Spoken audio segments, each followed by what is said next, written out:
Hey guys, happy Tuesday. It is John, and I'm playing Kuba 476 in the 3-minute pool. Oh, we've got an E4, E5 game. Let's play the Berlin. The trendy Berlin. Let's see if we'll get the Berlin endgame. Looks like we're going to. Been a while since I played this endgame. Check. He checks immediately. We'll go King E8. I'm kind of a Berlin newbie. I only play it very occasionally. And I've only played it, maybe once or twice in tournament games. But I think it's a fascinating opening. So, G3, is he trying to stop me from bringing my knight to H4? Sort of seems that way. Guess I'll play H6. H6 looks logical. And then play the bishop to E6.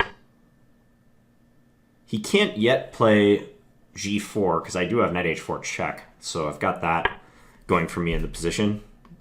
I'll just play rook d8, and if he takes, I'm happy because I get to get my king over to c8. Yeah, now I can play king c8 and try to activate my rook through d8. I could also try to play something more aggressive. I mean, you don't want to generally trade too many pieces in this opening. So rook d8, he's probably going to go rook d1. I could trade and then put my bishop on d5, however, which looks pretty good. What else could I do here? I could just start expanding using my queenside pawns, because I do have a 4-3 majority on that side of the board. I think this looks fine, so I'll play that. And if he trades, we'll just play bishop d5, I'm thinking. c5 also makes a lot of sense. c5, probably try to get him to play c4. Bishop d5, he might play knight c3. I don't know that I have too much there.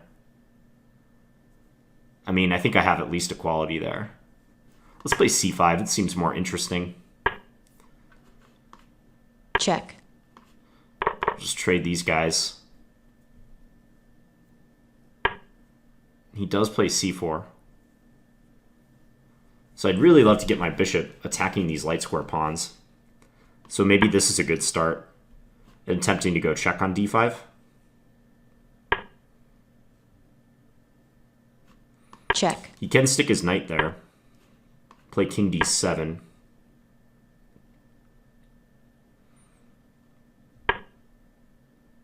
I can't play king e6. But I can start undermining his pawns, perhaps. Maybe b5. b5 is a little committal, though. Let's just go bishop. Let's go a5 instead. And then b6. Just keep a solid structure.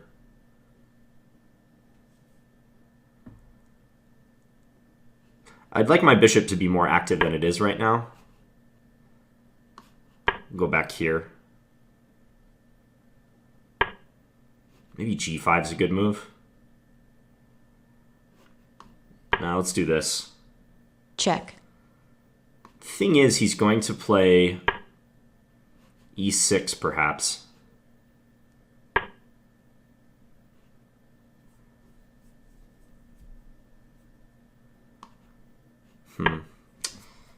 Just not quite sure how to play this now. Let's give it a check.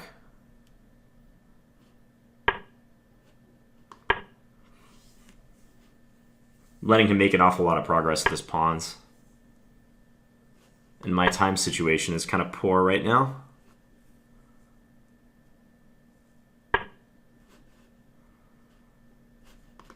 Let's just make a waiting move. Time work. My time is really bad.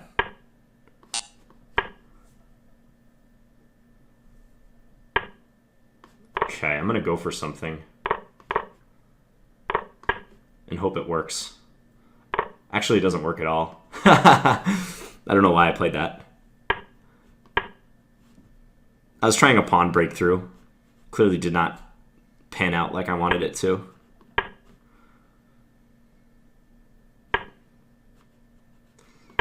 Clearly didn't work the way I wanted it to. I honestly don't really know what I was thinking there. But, yeah. With the amount of time I have, it's a moot point. Regardless, this might actually be a draw somehow. Look at this imposing number of pawns that I have to deal with right here. This is kind of funny, actually. He might be able to take on b5 and win. But yeah, now I'm definitely busted. Definitely busted. I'll just resign.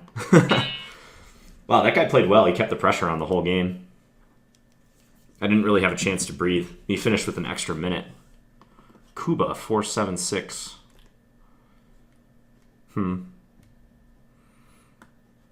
Seems like a pretty good 3-minute player.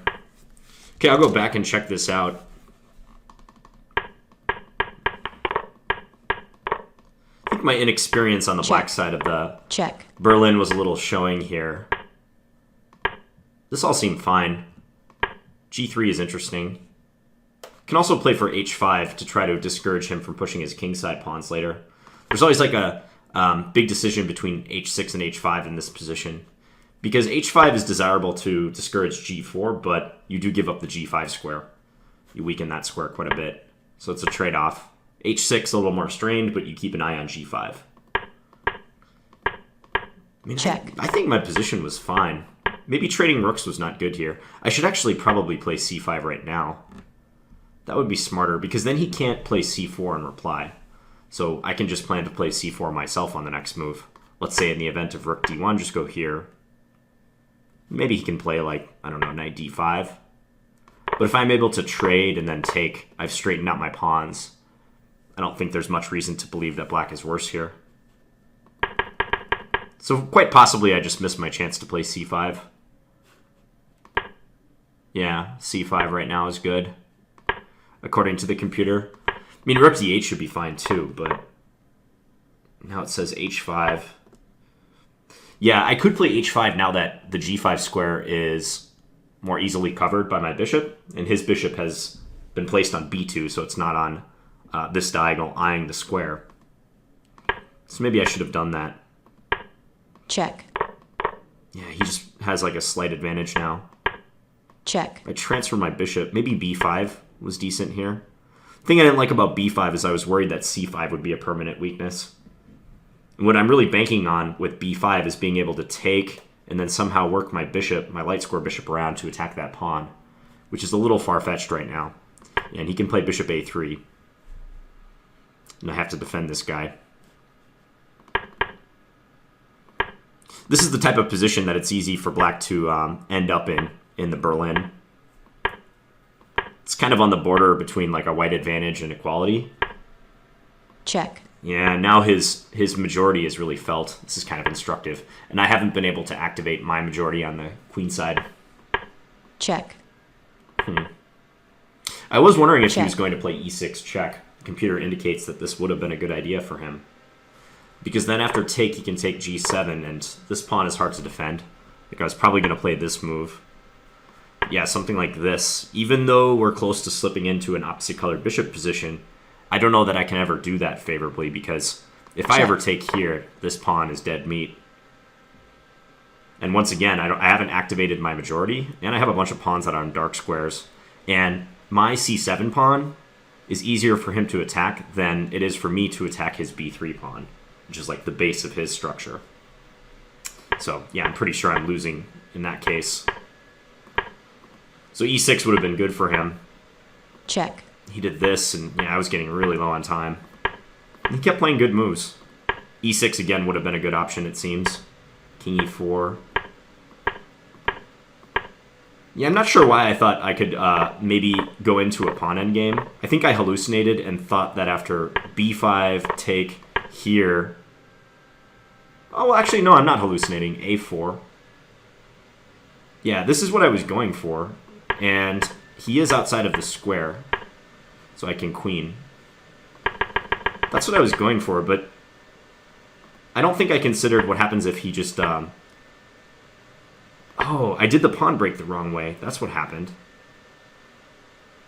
No, okay, I know what I hallucinated on. I thought after c4 take that I could play b5 here, and he'd have to take with the a pawn. Yeah, that was it. And then when I got to this position, I'm like, that's complete baloney. If I played b5, he could just take with the c pawn. Okay, but if I had done b5 first, interesting. Yeah, then it's a better pawn breakthrough, although the computer still seems to think I'm losing. King e4, c4, yeah, I have to try to break. Take. Now, if I take here at this point, he just brings his king back into the square of the pawn. And just a reminder about what the square is. Take the pawn's distance from the promotion square, draw a straight line down, including the square that the pawn is on, and then draw an equal distant line around the pawn in all those directions, and you have a square. If the defending king can enter that square, then the pawn will be captured. And with king d4, he can enter it. He's just in time to get in the square, so my pawn cannot promote. It's one square too slow. One tempo too short. So I'd have to play b4 here, huh? Yeah, this is kind of what happened in the game. Like, I have a passed pawn, but he has so many other potential passed pawns that it's probably just decisive for him. Yeah, I think this is probably losing for me. d6. Yeesh. f6. e6 check. King e8. Maybe not. I'm just looking at the computer eval. It's not really finding a win for white yet. I don't know, though. This looks... I really don't know about this position. Couldn't he just do a breakthrough like take, h4? Wouldn't that work? King e8, g5. I guess not. Take here. b3 here. g4. Yeah, these pawns can't quite get further. If he had a g-pawn instead of an f-pawn, then I wouldn't be able to stop both of them.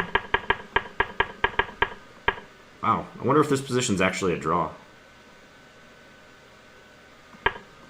If I play b4 and then c5, c6. It just seems really tough to believe that.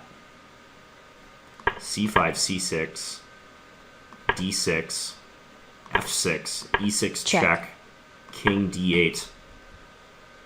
I'm just very skeptical. But it might be the case. His king can't break through, because like sometimes when you have two connected pawns this far, you can actually like avoid trying to stop your opponent's passed pawn and just play your king up and get like a mating net using those two connected pawns. But since his king doesn't have access to the e5 or d5 squares, he can't ever do that. Yeah, I think this position is a draw, despite the +4 eval by the computer. He doesn't have any way to make use of those two pawns. It'd be pretty amazing. So c4. So if I had played the b5 break, if he takes it, I go c4 right now. And that should be good.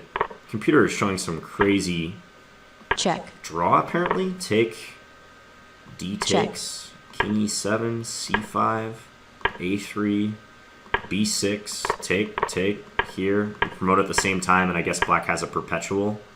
Check. Okay, I'm down 2 pawns, but I somehow escape with a perpetual check. So if I were to go to b5, like probably he should move his king, and then c4, key move. If he takes here, I have take, king d3, a4. This is similar to the game, but should be a draw this time. I think so. Huh. King e4, c4, take b4. I'm just kind of astounded that I might be holding this position. What if he plays e6 check first? Take. Let's say f takes. King e7. Huh. c5. I have c6. That's always a nasty move for him. Threatening to break up his pawns. Well, if anyone has any input about this pawn ending, I'd be interested to know. Because in the game, I did the wrong move. I played c4 first, which is total garbage. I just gave up a pawn for no reason. And then this happened. He marched his king over. I don't think I can save it, even though I get 2 pawns after this. Like, he just has an armada of pawns on the 5th rank. 5 pawns on the 5th rank. What a pretty sight. Actually, 7 pawns if you count my pawns. That's really funny. Yeah, and his 5 potential pawns are going to trump my blockaded A and B pawns, and I have no time to make matters worse. Yeah, and these pawns are too split up. Notice that the distance between his furthermost pass pawns is 2 files in between. That's enough for him to win. And there's no way I can stop all these pawns, whereas mine are useless and blockaded. Fascinating pawn endgame.